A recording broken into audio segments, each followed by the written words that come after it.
मौके पे कोई सुबह से लेके शाम तक भूख और प्यास को बर्दाश्त करे, और एक दिन नहीं, एक दिन, फिर दूसरा दिन, फिर तीसरा दिन, फिर चौथा दिन, फिर पांचवा दिन, फिर छठा दिन, तो इफ्तार की लज्जत में सिर्फ भूख ख़त्म करने की लज्जत नहीं है।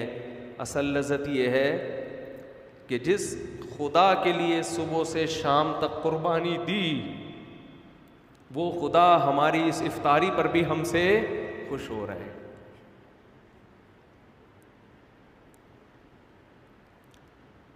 वो हमें खाता देख के खुश हो रहा है। तभी तो हमारे नबी सल्लल्लाहु अलैहि वसल्लम ये दुआ पढ़ते थे, कैसी प्यारी दुआ। शदीद प्यास के बाद जब रोज़ा इफ्तार हो, फरमाते थे नबी सल्लल्लाहु अलैहि वसल्लम, कितनी लज्जतें अल्लाह ने दे दी।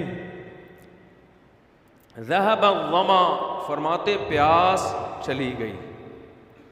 शदीद प्यास में आप पानी पीते हैं, कैसा कैसा सुकून मिलता है। वबतल्लतिल उरूक़, रगें तर हो गई। सारा दिन इंसान भूख और प्यास की वजह से कैसा खुश्क हो जाता है, सूख जाता है।